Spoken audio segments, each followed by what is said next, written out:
past the clouds, over the dark night. She reached up to the sky of stars and caught the red-hot light of the North Star.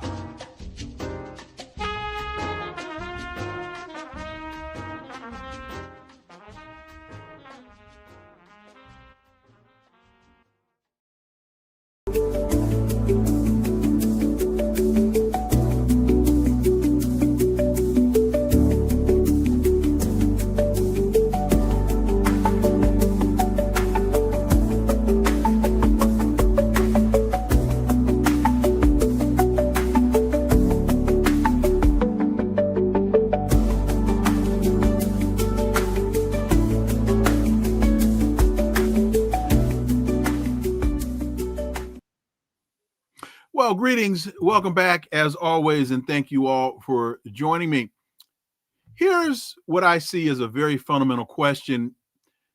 In the United States, what is government supposed to do? What's its job? What's its purpose? The interesting thing about this question to me is that it's already been very clearly answered. It's called the preamble of the Constitution. We, the people of the United States, in order to form a more perfect union, establish justice, ensure domestic tranquility, provide for the common defense, promote the general welfare, and secure the blessings of liberty to ourselves and our posterity, do ordain and establish the Constitution for the United States. Specifically in the areas of mayhem caused by Trump's using American troops to turn their guns on American citizens in American cities, as his administration launches attacks on immigrants and those who look, sound, or may even know an immigrant. Is that ensuring domestic tranquility?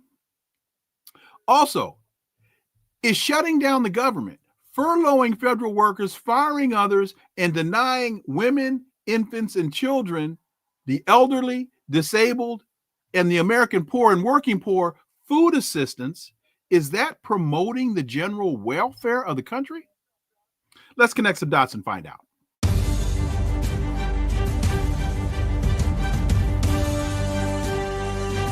Connecting the Dots with Dr. Wilmer Leon, where the analysis of politics, culture, and history converge. Well, folks, welcome to the Connecting the Dots podcast with Dr. Wilmer Leon, and I am Wilmer Leon. With each program, my guests and I connect the dots between current events and the broader historic context in which they occur. Let's take a quick look at a couple of headlines. First, Trump warns Supreme Court ruling could lead to ruination. The U.S. president warned of America's ruination if the Supreme Court rules against him on tariffs. They're going to hear oral arguments on November 5th in two suits brought by small businesses challenging his authority to impose tariffs, which are the very foundation of his so-called trade policy. They argue the power to set tariffs rests with Congress, not the president. And so what's really at stake here, beyond the tariff issue, is presidential authority and whether or not the court is going to rein him in or let him go. Trump also suggests he will cut down funding to New York if Mamdani wins. He said the New York's federal funding would be at risk if it elects the Democratic Socialist Zohran Mamdani as mayor. He said this Sunday on a 60 Minutes interview, calling Mamdani, who is currently well ahead in the polls and looks set to win the election, called him a communist, adding that it's going to be hard for me as president to give a lot of money to New York, because if you have a communist running New York, all you're doing is wasting the money you're sending there. Obviously, he doesn't know the difference between a communist and a socialist. And I really didn't realize that calling someone a communist, that hasn't been a threat since 1950 anyway. And finally, he's threatening military intervention in Nigeria. He said the government needs to do more to protect Christians, or he may go in guns a-blazing. All right. Well, the issue before us is voters will head to the polls tomorrow for municipal elections across this country. And a lot of people are paying a close attention to California with Prop 50, New York with the mayor's race, New Jersey with the governor's race, and Virginia with one of the most diverse slate of candidates for top offices possibly in history. My guest, veteran radio and TV political analyst, host of News Views with Garland Nixon on KPFK in Los Angeles, 90.7 FM, and WPFW 89.3 FM in Washington, D.C., and Garland Nixon on YouTube. That means it's Garland Nixon. Man, what's going on? Hey, not a whole lot. Great to talk to you again. And I'm not on KPFK anymore, but I am still on WPFW. Well, you should be. So let that be my message to them. You need to be back on KPFK. How about that? Sounds good. Okay. All right. So but a lot of stuff for us to cover. My thoughts to you about my thoughts. I want to get your thoughts on the open, and because one of the things, man, that I think is really missing from this dialogue, particularly on the side of the Democrats who have truly lost their way. What is the purpose of government? Because it doesn't seem as though these folks are doing their job. Your thoughts, Garland Nixon?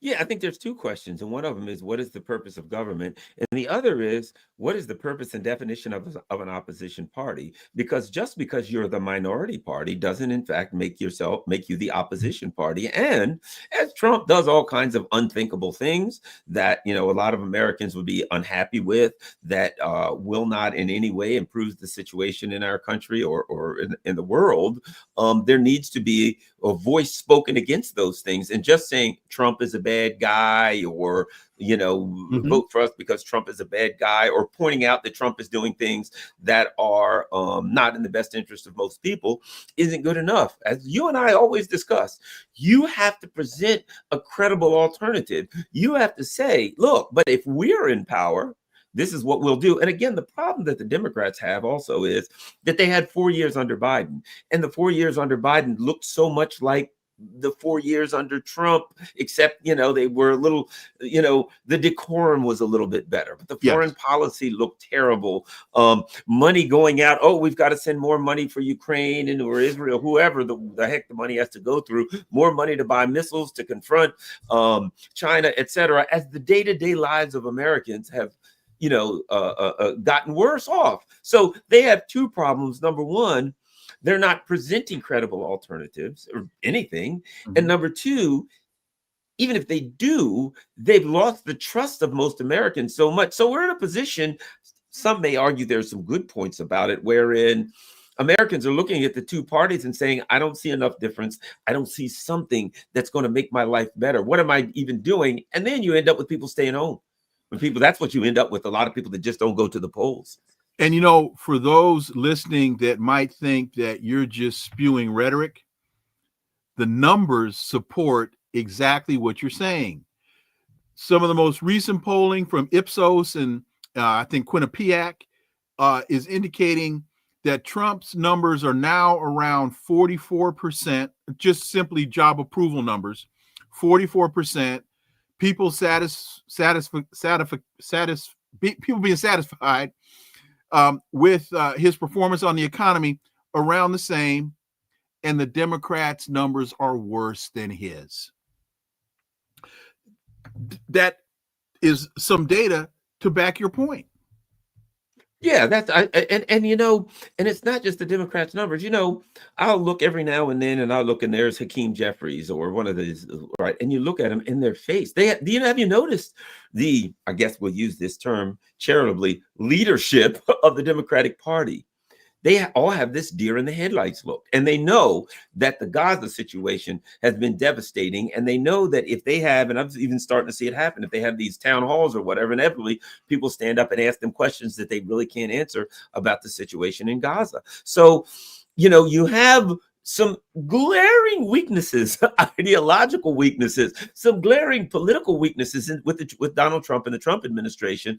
But it seems to me that the Democrats don't know how to exploit them. And I think that's principally because they have so lost touch with their traditional constituency that all they got left a bunch of people who, okay, I'm going to be a Democrat no matter what, and I hate the Republicans, the team players. Well, I'm on the blue team, so I got to vote for the blue team because the red team is bad. Sure, there's a certain percentage of Americans that will do that, but there are a lot of other people that are looking at their, the kitchen table issues. And I just don't see anything coming out of the Democratic Party's camp that's going to suddenly wake up that constituency that seems to be, asleep at the wheel, just saying, I don't see anything in it for me. I think I'll go rake leaves on election day. Well, I take minor issue with your point because I think the Democrats very clear. I don't think it's a matter of they don't know what to do. And I don't think it's a matter of they don't know what to say. I believe that as a result of Citizens United, especially, that so much money has been poured into both sides. They're two wings on the same bird. So when you look at, look at the Gaza issue. There was a time, and it wasn't that long ago, when the stereotype was the Democrats were the party of peace and the Republicans were the party of war. But the Ukraine fiasco, thank you, Joe Biden. To your earlier point, it's just a matter of presentation. Uncle Joe walking around with his pajamas eating ice cream had a much softer, nicer, homey delivery. Donald Trump is just a crass ass, but the policies are the same. Joe Biden didn't do a damn thing to stop the genocide in Gaza. Kamala Harris didn't do a damn thing to stop the genocide in Gaza. And contrary to popular belief, this so-called peace plan ain't doing a damn thing to stop the genocide in Gaza. It's business as usual. Final point. The former head of Boeing, Calhoun, the former head of Boeing Defense Systems, when asked who did he prefer, Joe Biden or Donald Trump, his answer was, don't make me no difference. Doesn't matter to Boeing. We gonna get paid anyway. So, Garland. And let me add this, you have to, as one of the things we all talk about, what you need in politics when two people are running, when two candidates, two parties are running, is some kind of difference between the two, some kind of a contrast. So you can say, my person will do this, and some kind of a contrast, not just a contrast, but a contrast, not like, well, that person's a vampire and I'm a werewolf. Well, that's a contrast, but it's not a realistic one. What I mean is this, example, Virginia. In Virginia, you've got someone running for, and I look, there's a black lady, I forgot her name, but she seems kind of kooky. I mean, she seems like out in space, and I'm like, okay. No, Garland, huh? Not kind of kooky. Homegirl flat out tripping. Exactly. So you got, they're running somebody. Winsome Earl Sear. She's out in space. Yes, she is. Now, they run this person, and I look and say, geez, she's out in space. But who do you run against her? A former CIA analyst. A person from, so you have this person that a lot of people will look at and say, oh, geez, yeah, she's doesn't seem like she's very competent to run things. She will be a competent administrator. She seems similar to Trump. These policies are all ideological and they don't really make sense in the normal context of politics. They don't make sense. Even in the bad context of politics that we have in the United States, they don't make sense. She seems like she's just an ideologue who seems kind of goofy. What in the hell is she talking about, right? But when you put her against this system person and someone looks and says, oh boy, she's kind of kooky. What do we have over here? Well, we've got the Democrats running the former CIA person. People stay home then. People are like, well, I mean, I don't want her. She's off the hook. But I don't really necessarily know that I want to put another CIA person. The Democrats, so they end up, instead of having a credible opposition to, they always expect you to hold your nose anymore and vote for the Democrat. They expect you to say, sure, the Republican person is out in left field. Well, then they put some milquetoast former CIA, longtime political operative who has taken positions that you really know you don't like. And they basically say, hold your nose and vote for the Democrat. And that's just not working anymore. People hold their nose, but they can stay home holding their nose. And that's what we end up having, where there's not someone that makes people want to come out. It's like, former CIA, did I really? You know what I'm saying? That's the party now. And to that point, not only is she former CIA, but nobody's even asking, what did you do while you were there? Did you work with Gina Haspel? Nobody, who for those who don't know, Gina Haspel was a former CIA director, and her nickname was Bloody Gina. Nobody has asked, because I'm not going to indict someone simply because they worked for the CIA. So before I do indict them, what I want to know is, what did you do? And so I haven't even heard people. In fact, I just had this conversation with a dear friend of mine earlier today. That very same point. Nobody is asking the question, Abigail Spanberger, what did you do as a CIA analyst? What was your job? Because Garland, here's why I'll say, Ray McGovern worked for the CIA for 27 years. I love Ray McGovern to death. And Ray is on the right side of the issues.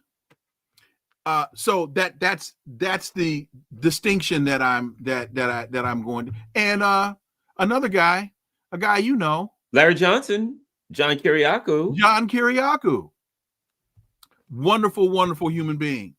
So that's why I say I'm not going to just indict her, but to just roll her out there and say that CIA in her vitae is supposed to be credible. No, it's not. Yeah, and we hear what they have, that what a John or a Ray or a Larry, we hear what they have to say on the issues. They're very transparent. Mm-hmm. This is, and you hear that and you're like, I like that with her. I mean, she is running for a local, for a state office, sure, and she should speak on state things. But recently, I don't know if you saw, Crystal Ball had this woman, I think her last name was Slotkin. She was former CIA, that they interviewed and asked about the Gaza issue, and she was just an absolute disaster. She wasn't that was a big mistake by the Democrats to put her out. But I think what we're saying is something more profound, and that is, ultimately, what is the Democratic Party today? What has it become when when the thing that makes them angriest, when I remember when the Democrats, the first go around, and like one of the things that they got out and protested against the most, one of the things that infuriated them the most, if you remember, is when Trump fired Jefferson Beauregard Sessions. Yeah. And I'm like, there's a lot of things I'm mad about Trump about. There's a lot of things policy-wise. But firing Jeff Sessions, that's not my fight. That guy is the KKK in persona. So I'm going to get mad. Or they'd fire, he'd do something with what's his name, the Walrus guy or something, and the Democrats would get mad over someone who is just a regime change. The only reason they're not a Republican is because if they think the Democrats are more for war, they'll go wherever they can get more war, right? And I'm like, what the Democratic Party has become is something different. It's a foreign policy. I'll put it like this. Let me put it a different way. The focus is on foreign policy. And Americans are now looking for a party and for politicians who will focus on this economic deterioration that we're experiencing. And they can't find anybody. And here's what makes it so bad.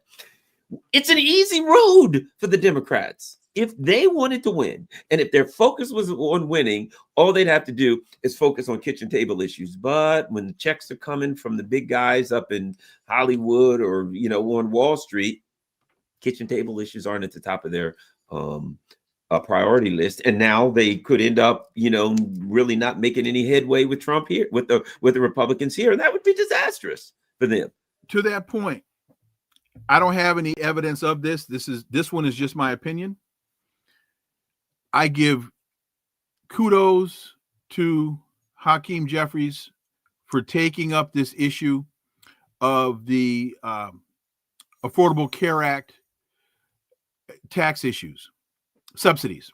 I give the Democrats kudos for that. But I think they stumbled into that one because 3 months ago, what was the issue? The Epstein files. You're not releasing the Epstein files. You're not releasing the Epstein files. And they were gaining a modicum of traction on that point, but it wasn't really getting them where they felt they needed to be. And I think they stumbled on the Affordable Care Act subsidy issue, saw that it was turning into a winner for them, and they've run with it. I say that to agree with you. The kitchen table issues, the things that really should be at the core of their platform, are not really being mentioned. So what they should be doing is not only talking about the Affordable Care Act and healthcare, but they should also be talking about all the tangentially related economic issues that would have a deep resonation with all these folks that are struggling to make ends meet and put food on the table. Garland Nixon. Yeah, I think you're right. A good point. And the problem, again, the problem they have is, we talk about their platform kitchen tables issues, but if the only thing you've got to run on is something that you stumbled into, which is legitimate, but if you had to stumble into something, what that really means is you don't really have a platform. There you go. Well, no, I'll put it a different way. You don't have a platform. As Hillary Clinton used to say, you have public issues and private issues or something like that, public positions and private issues that maybe you have and this is the worst, that people are saying, well, maybe they got a platform. Well, they do have a platform because they talk to their donors. We just don't know what the platform is. And whatever the platform is, it's not doing anything for us. It's not working for us. And again, the 4 years of Biden, you had 4 years to do something. 4 years now, okay, the subsidies is an issue. But when you came in, you said, we're going to do a public option to fix Obamacare, and you didn't even make any effort to do it. They didn't even make an effort and lose. They gave us a list of things. We were going to do something about student loans. They didn't make an effort and lose it. Well, are you going to do anything? We would, but the Senate parliamentarian or the janitor, somebody told us we can't, so we can't. So even now, they don't seem to have a platform. They seem to be stumbling. And if they came up with a credible platform, and that's something you lose. Would anybody believe them when you were in for 4 years? And the best you could do is try to charge Trump with everything in the world. They charge him with 50 million different things, in which I would argue helped them. I would argue that them charging Trump with all of these things, not respective of whether you think they're true or false, the fact that you charge him with all of these things ultimately kind of gave him bona fides, kind of gave him street cred. There were people that looked at it and they're like, well, this whole system's trying to get Trump. Trump must be anti-system. He must be an anti-politician. I'll vote for him. Well, that Trump's not an anti-system, anti-politician. He is the system and politics. But they helped create an environment where people could believe something, where Trump could run as a rebel, by going after him instead of charging Trump with 50 different things, suing him, investigating for everything. Why not take the policies that Trump is advocating and go toe to toe with him on that? Because that's a winning strategy. But I think part of it too is, though they're not as crass and though they're not as, belligerent and all of that stuff as Donald Trump, the problem is on a lot of the policies that are of consequence, they kind of agree with him. They just don't like him. Right. Absolutely right. They're just the better polish on the scam. And before we move on, because I want to move to a lot of the international things, but Rampel since 01 made the point, Obama is campaigning with her as I think he's assuming Abigail Spanberger. Yeah. He was also in New Jersey with Mikey Cheryl, I think her name is. I had this conversation with my students today. You see a pattern here with the Democrats and Obama.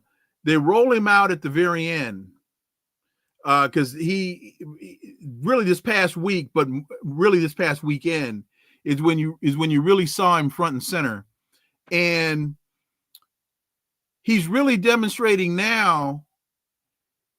And this is no revelation, but this is just further evidence of the point. He's nowhere near the progressive individual. His politics are just old school establishment Democrat Party politics. The bloom is definitely off the rose.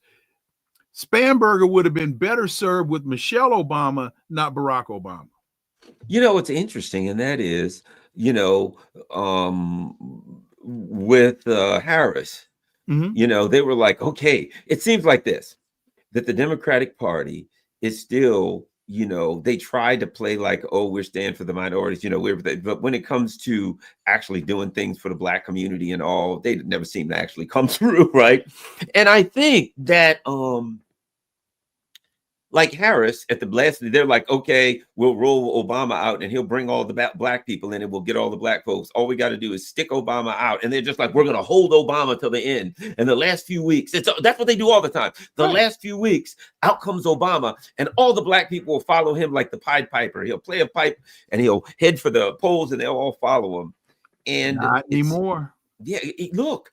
You remember this? Barack Obama was like going after Black men. Yes, I think you don't want to vote for Kamala because you're a bunch of racist, sexist pigs. Basically, Black vote men got to get themselves together and come out and vote for Kamala. And I'm thinking, they can't afford to feed their families. They can't pay their college loans. They're struggling. You're talking to them about identity politics. And, I know Black folks who I actually know. I have a Black cousin who voted for Trump.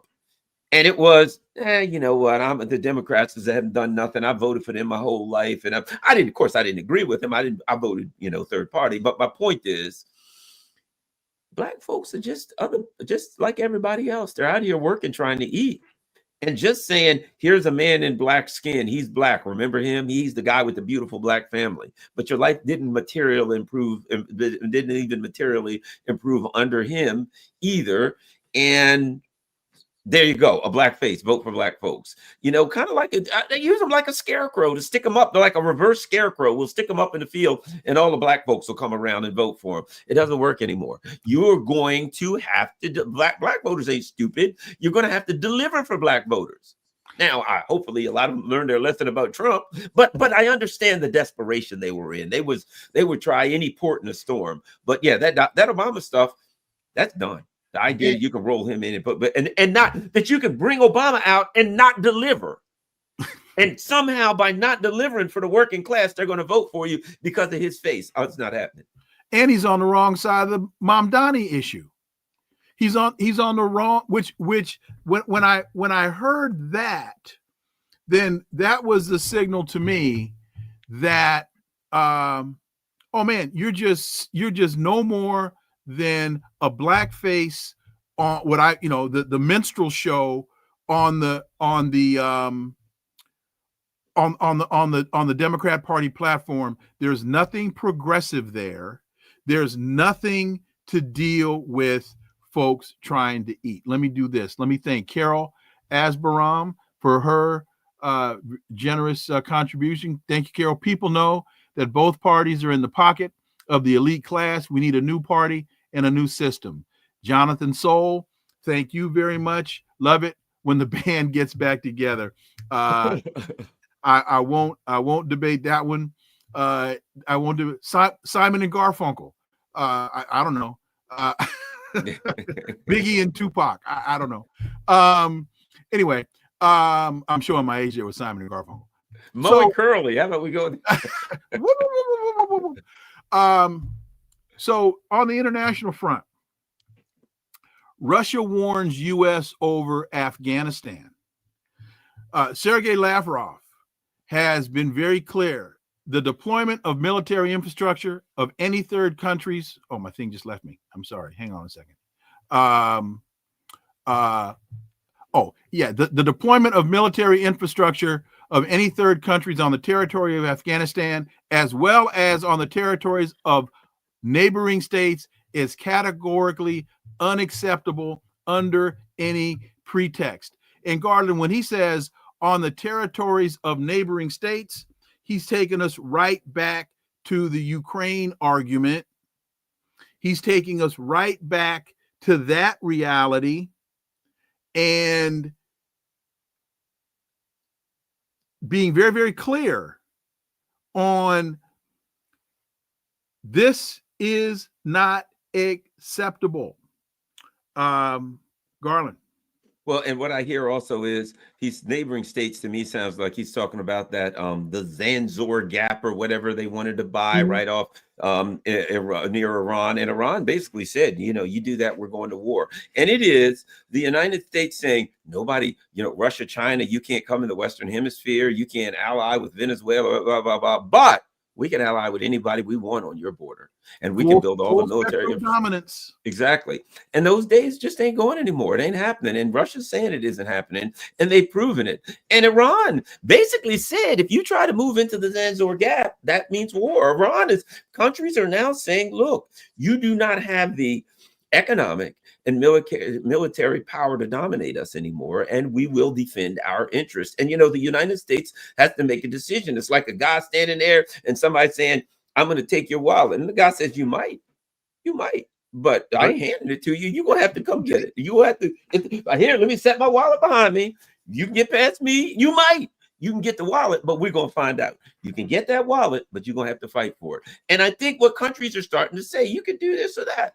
But we say, no, it's unacceptable. And if you do that, you're going to have to fight for it. And countries are now recognized. The United States is spread thin all over the world.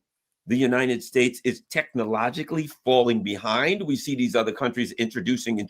Iran is technologically superior to us right now. We can't do nothing with Iran. We don't have hypersonic missiles. Yemen could throw missiles at Israel anytime they would shoot one missile. It would go through all of our air defenses and land right in the middle of Israel. So these countries have demonstrated that they have the capability to defend themselves. And they're starting to put a question to the United States and say, okay, you want to dominate in our region. Are you willing to go to war to dominate in our region? And again, even the Afghans have said, no, you want Bagram Air Force Base. No, you can't have anything, which means there's only way you can get it to come take it. And how'd that work out last time you came to Afghanistan to take our stuff? Not going to happen. So what we're seeing with Trump, too, is a lot of boisterous, bragging and threatening. He's going to attack Nigeria. He's going to attack everybody. But when it comes to actually pulling the trigger, you'll notice Trump talks and steps up to the line. I think he's very hesitant right now to attack Venezuela, and wisely so, I might add. But we don't have the domination. 16,000 troops, really? You're going to attack Venezuela with 16,000 troops? They ain't gonna make out real good if you do it. This didn't get a lot. I don't think this got a lot of coverage or discussion. But for the sake of argument, let's say 2 weeks ago, when it was right before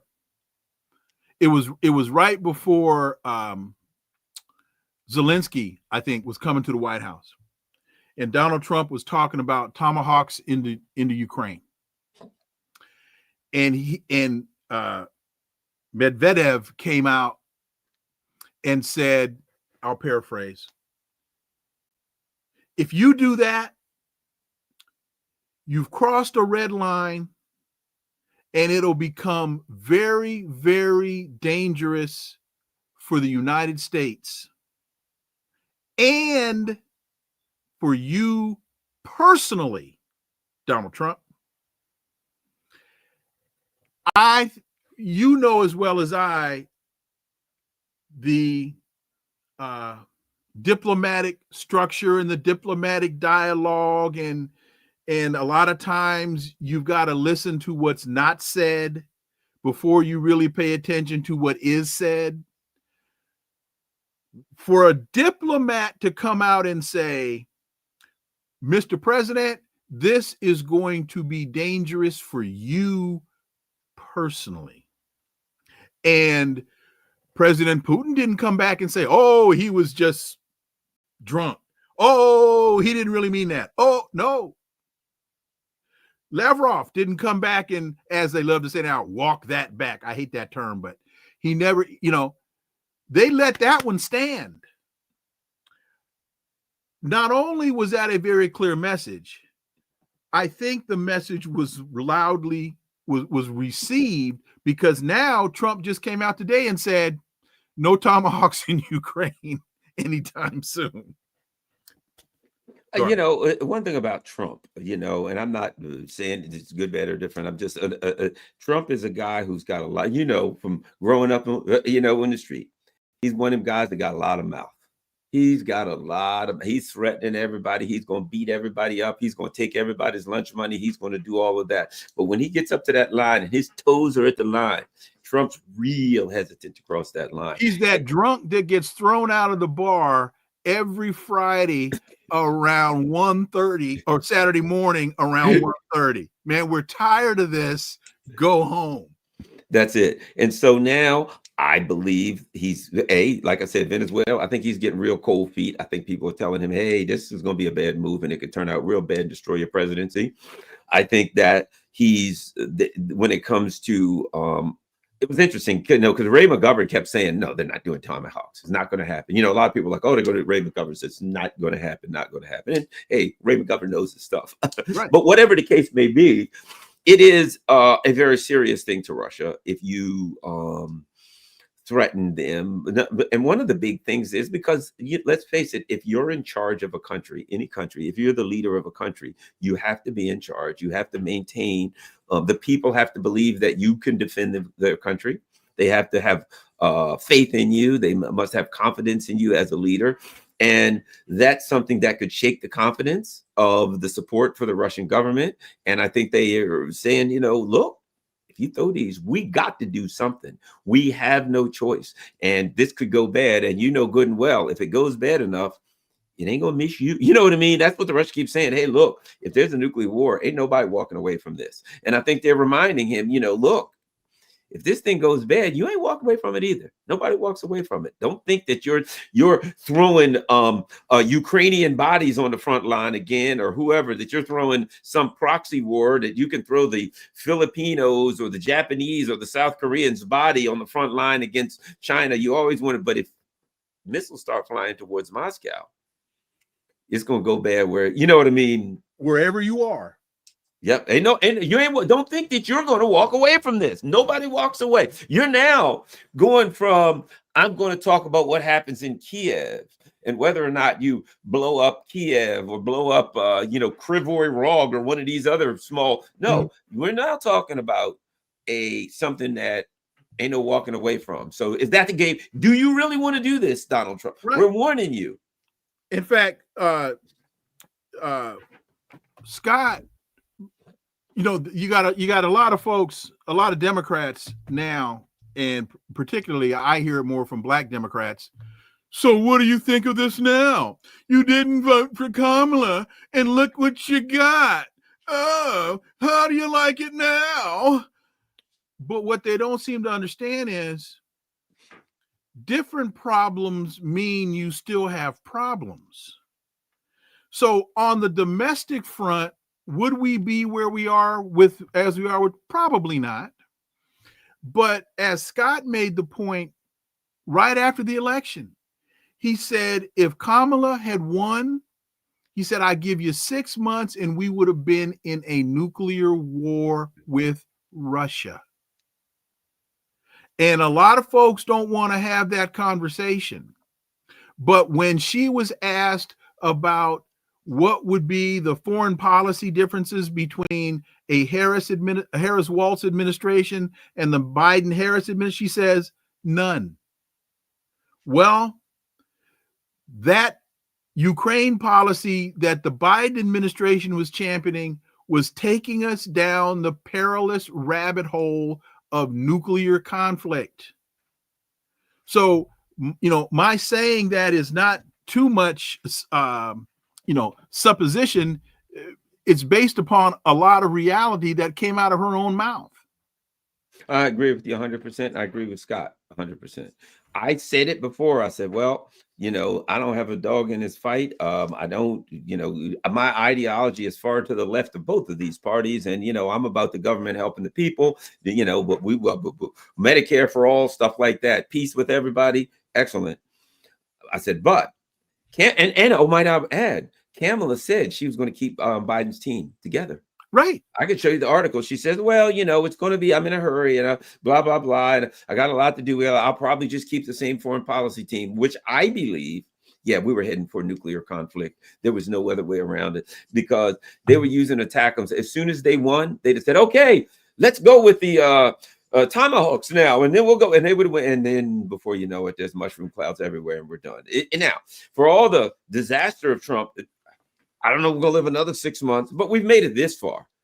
But the other part of it was this. I've had people say to me, well, if Kamala won this and that, and if Kamala won, and I'm like, if the Democrats were really concerned about winning, they would have done things that they didn't do. If their number one plan was winning, when a whole lot of Democrats looked at Biden and said he's got some problems, they would have made their move then. When a lot of Democrats looked at Kamala and said, oh boy, we got problems. Obama and his crew just couldn't stand her. There were a lot of Democrats that looked at her and said, she doesn't seem to be a competent politician. You mean to tell me, Democratic Party, that you couldn't find a better, more qualified, more politically attractive candidate than Kamala Harris? Of course you could. I could. I'm talking to one right now. I put it like this. It's hard to find one worse. So they're going to stick out the worst possible candidate and then get mad because they didn't win. Sitting on a bunch of policies, might I add, people in the Democratic Party are screaming about Gaza. And they wouldn't even allow a Palestinian person to speak at the convention. And they were going to be able to vet what the person said, make sure they didn't. And they just wanted an opportunity to speak. The Democrats said, no, you can't. At a time that a genocide was going on, they committed political suicide. Don't blame the voters. You had an opportunity, a Democratic Party, and you put out a bad product and you continued to push with a policy that 90% of the people in the party opposed.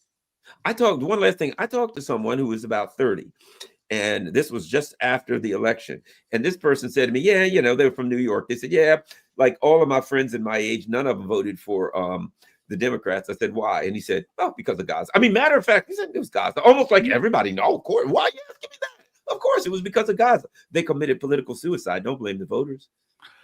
I was at the convention. I spoke to the credentialed. The folks that wanted to speak were already credentialed, and they were on the property. They were sitting right outside the Coliseum door. They just wouldn't let them in the room. So it's not as though they had to go find somebody. They were credentialed like I was credentialed. The only difference was I was standing on one side of the door and they were outside protesting. So my point is, they had made it through security. They had made it all the way up to the arena and they weren't allowed in.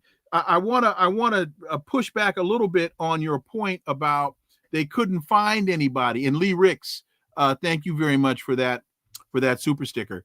To your point that they couldn't find anybody, the only adjustment I would make to that statement is they weren't going to find anybody who was willing to risk a run that late in the game. When we got to the middle of July and Biden is just deciding to get out of the race, the sensible, viable people were saying, look, I may only get one shot at this. I'm not going to risk it now. Newsom, what's her name from Minnesota? Gretchen Whitmer.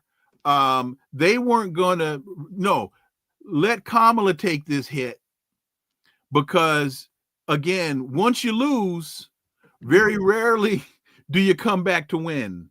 And so That's the only exception I would take to the point that you made. Yeah, and you know, I saw somebody in the chat say, "Oh, that's Kamala hate." To me, it's Kamala I hate. don't know. Yeah, he said it's Kamala hate. This Kamala hate is making me laugh. Here's what I have to say. To me, it's not about Kamala the person. No. My evaluation of her as a politician is that she was a very poor candidate. Politically speaking, she was a poor candidate. She did not speak well as a candidate. She wasn't on top of the policies, and at times she just seemed to drift and ramble. I thought she was one of the worst political candidates that I've seen. I mean, that's my I hate, love, not over. I just think she was a very poor political candidate, and I felt like by the time we got to the election, it was my opinion that the Democrats could have ran Mickey Mouse and the Republicans could have ran Minnie Mouse, and the Republicans would have won. At that point, my prediction by the time the party stood was, yes, Kamala's a poor candidate, and let's face it, Trump ain't the greatest candidate in the world by any stretch of the imagination. But based on what happened over the last 4 years, up to and including the issue in the situation in Gaza, I didn't see a path for the Democrats to win. So yes, the issue of who's running is of consequence in some instances, and in a lot of instances, it is of consequence. And I felt she was a poor candidate, but I didn't feel as though, to be quite frank, that they were in a position, that they put themselves in a position to win, that they put themselves in a position. They were going to have the diehards that say, I always vote Democrat. And Trump was going to have the people that say, I always vote Republican. Those are going to X themselves out, right? But when it comes to the people that are maybe don't normally vote, or maybe the young people that don't show up, or maybe the independents, I don't know. Okay. When it comes to all of those other people, I didn't see something the Democrats were presenting that would help them in any way get those people. And I saw Gaza, which would lose them. I read somewhere a poll that said of the people who voted for Biden in 2020 that didn't vote for Kamala, 30% of them said it was because of Gaza. So my opinion, okay, you can say you love Kamala, whatever. I felt she was a horrible candidate. Fair enough, regardless. But notwithstanding the names of the candidates, particularly because of Gaza and because of their almost myopic focus on foreign policy, it seemed. Remember, what was that? East Palestine, a train comes from whatever, crashes, there's all kind of stuff, and Biden didn't get there for 2 weeks. He's in Kiev or something. Yeah, in Ohio. Every time something happens, he's in Kiev. I think people looked at the Democrats and said, they're a foreign policy team, and we need somebody to vote for us. And all the factors together, whether you like or hate Kamala, I don't feel they were in a position to win. No, not with the mistakes that they made on the front end. And they ran, and we'll move on, right? We'll move on after this. They ran a warmed over Hillary Clinton campaign. When you look at the folks that were involved, they were Hillary Clinton people. When you look at the tactics that were used, they were from the Hillary Clinton playbook. This was warmed over Hillary Clinton. It didn't work for her then. It didn't work for Kamala. And Lee, man, this ain't Kamala hate. We just, this is the truth, partner. And Lee Ricks, thank you. And Sandra Brown, thank you very much for that $20 super sticker. How about this? When they I forgot what I was going to say. Sandra Hearn. I'm sorry. I said yeah. No, I forgot what I was. Got mixed up. But the bottom line is this: ultimately, I just felt like as a party, you have to have a vision. And the vision that the other guy is bad, a vision, there's a term people use, visionary, and it don't even have to be a really good vision. You have to have some vision, and you have to be able to show people that you'll deliver from. You've been in for 4 years. Trump hasn't. So Trump can make all kind of promises. Remember, Trump went to the Muslims in Detroit and says, yes, you vote for me and I'll stop the genocide. Well, of course he was lying. He's Trump, but he wasn't in for 4 years, so he had the room to lie. You had been in, and it was going on. So he was playing the game from the outside. He could say, Trump, he could make any kind of promises. He ain't planning on keeping them. He's going to make them. But you were in a position where people were saying, whatever you say to me, I have to square that with what's happened for the last 4 years. With your record. And as in the words of the tuna, you are what your record says you are. And you are clapping when Juan Guaido come. Remember this? Juan Guaido, they bring him, Trump brings him in. There's all the Democrats standing up. And I'm like, I thought y'all hated Trump. He brings in Juan Guaido. Yeah, you're clapping like seals. I thought somebody was going to throw a mackerel or something to Nancy Pelosi. She's standing right behind Trump. Now, there was some other paper or something that she had of Trump. She tears that up and throws it away. But when he's talking about regime change in Venezuela, oh, there'll never be any socialists in America. Well, how about we get a little bit of socialist health care? We'll take some of that. You know what I mean? So, or the tax, the transference of wealth through the big ugly bill. You told us that you were there for 4 years, and what'd you say? We're going to do something about the Trump tax cuts. Great, tax cuts for the billionaire. They wouldn't touch them. Didn't even try. So you got a 4-year record. That's why at that point, I'm like, Mickey Mouse could run against them. They can't win. And I think you're right.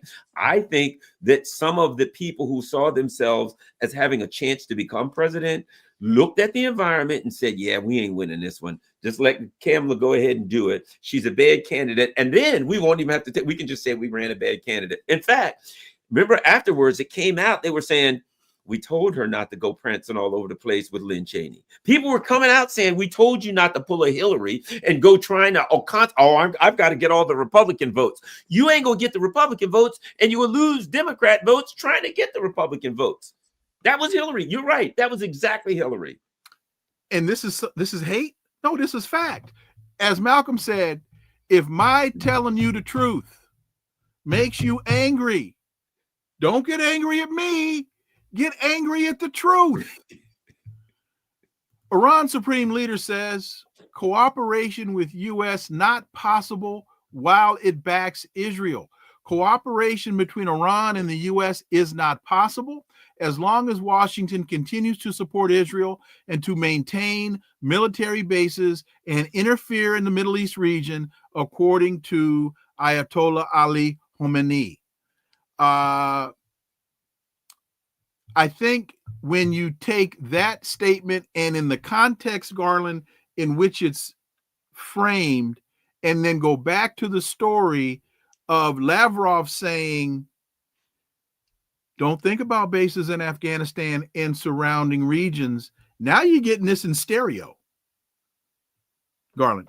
And you got to add something else to it.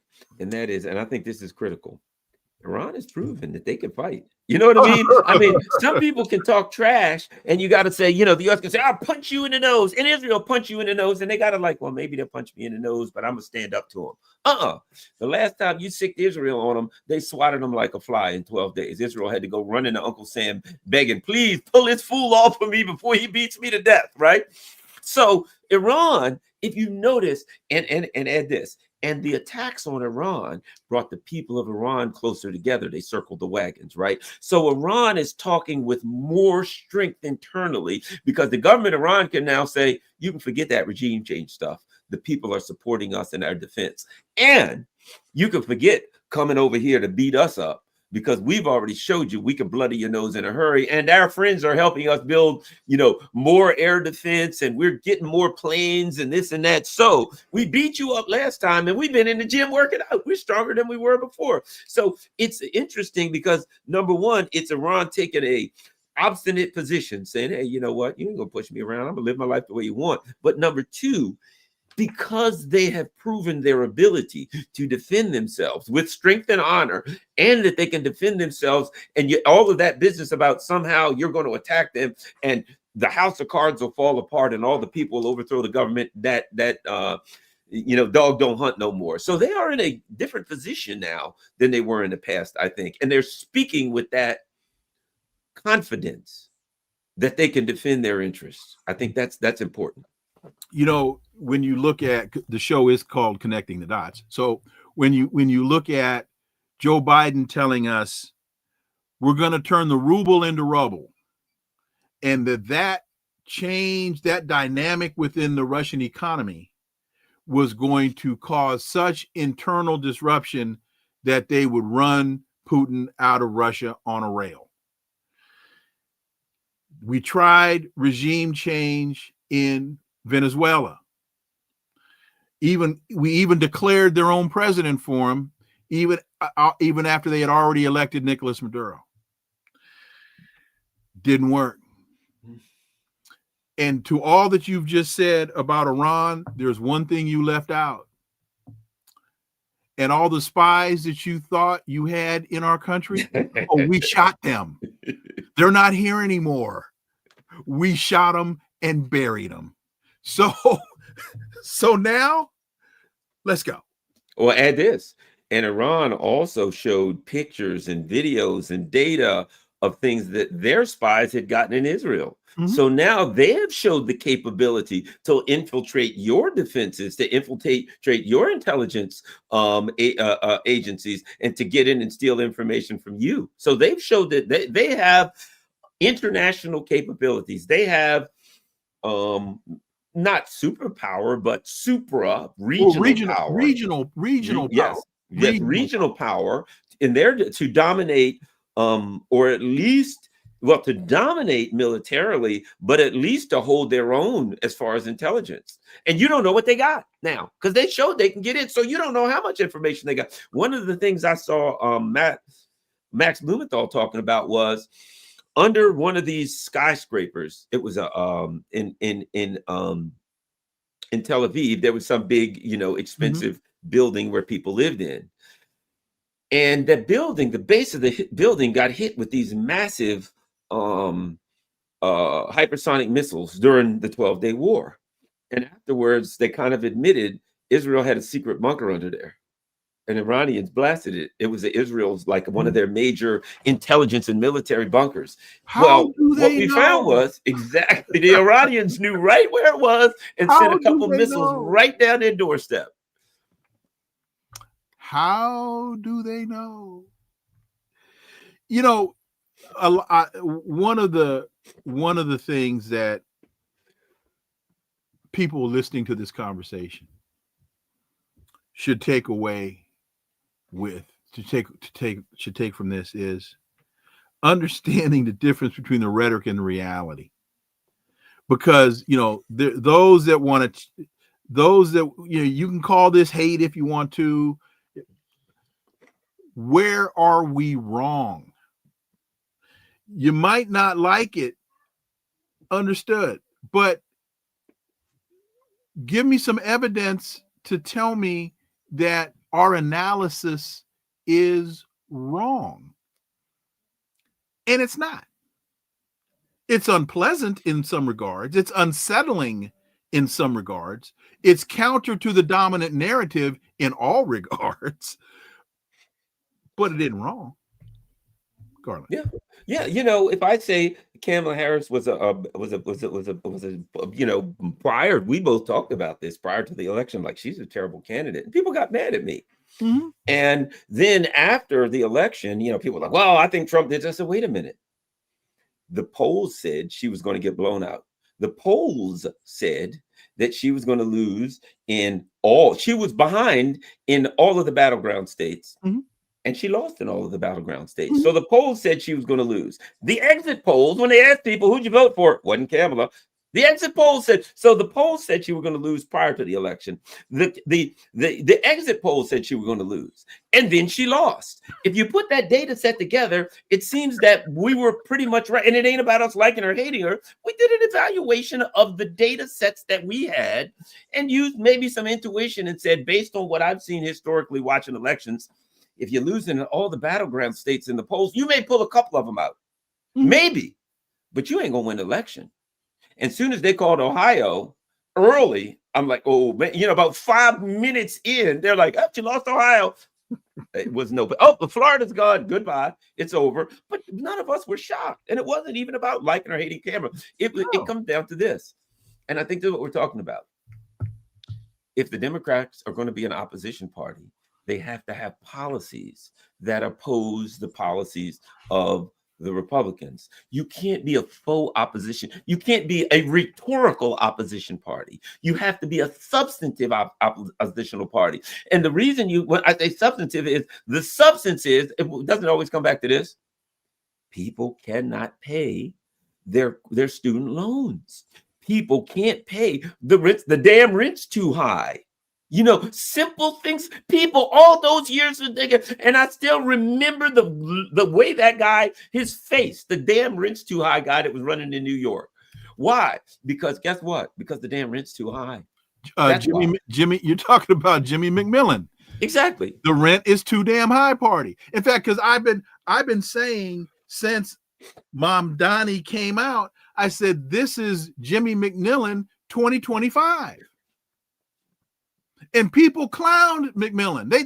He was a buffoon. Oh, Jimmy McMillan. And there was humor to his thing. And there beyond that slogan, there wasn't a whole lot of there wasn't a lot of meat on that bone. But folks, Zohran Mamdani is Jimmy McMillan with some substance. Yeah, and you know what? Look, and when it comes to Mamdani, it's the same as I'll say about Kamala. Look, there's things about Mamdani that bother me. Him saying, "Oh, Maduro's a dictator," or something like that. I got my issues with that. But notwithstanding that, not judging him as good, bad, or indifferent. I don't know him, and you never know till somebody gets in office what they're going to be. But there's some significant issues, not the least of which being one of the things that you're told in American politics is if you don't support Israel, 100% you can't win.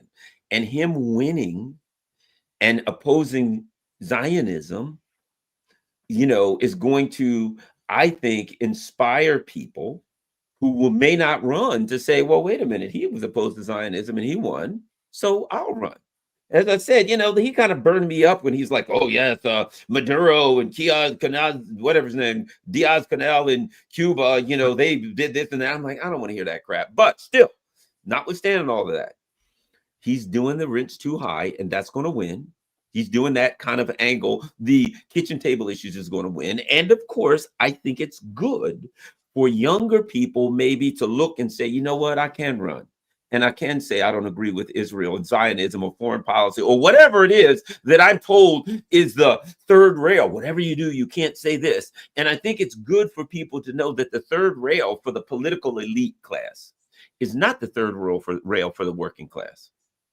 That's where you need to go.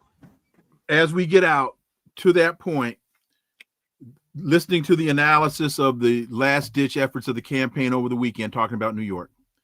And they were talking about one reporter was at the Mamdani rallies and said they were packed.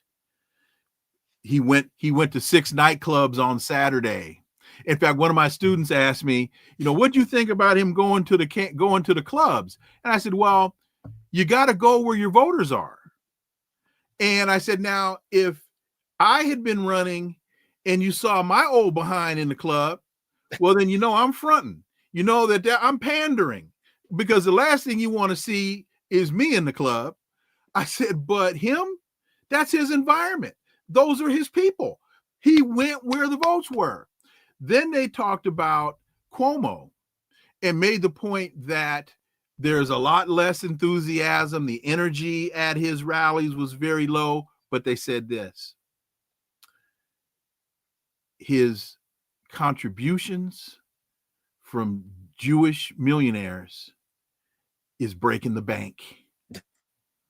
And so this shows us, to your point about the mindset that could change, the people versus the banksters.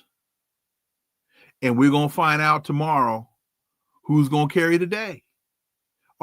Because this is the thing that the Democrats are definitely afraid of, is the people regaining control of the platform. That's what they're afraid of. And that's what this that's what this could represent. You gotta start listening to the people. That's why the first 3 words of the Constitution are what? We the people. So we can close this as we opened it. My brother, Garland Nixon, man, thank you so much. Do me a favor. Maintain course and speed.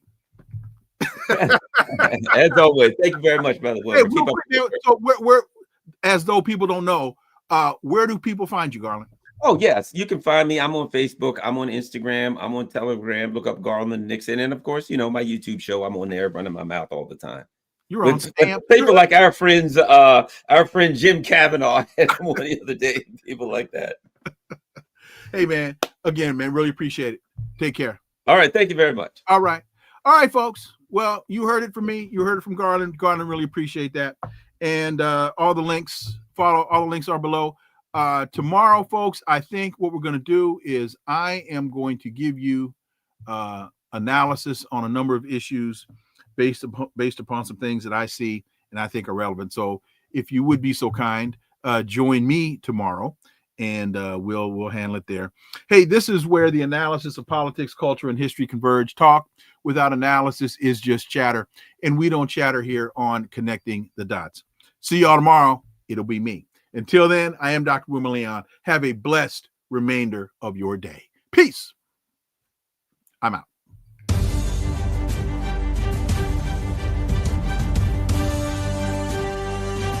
Connecting the Dots with Dr. Wilmer Leon, where the analysis of politics, culture, and history converge.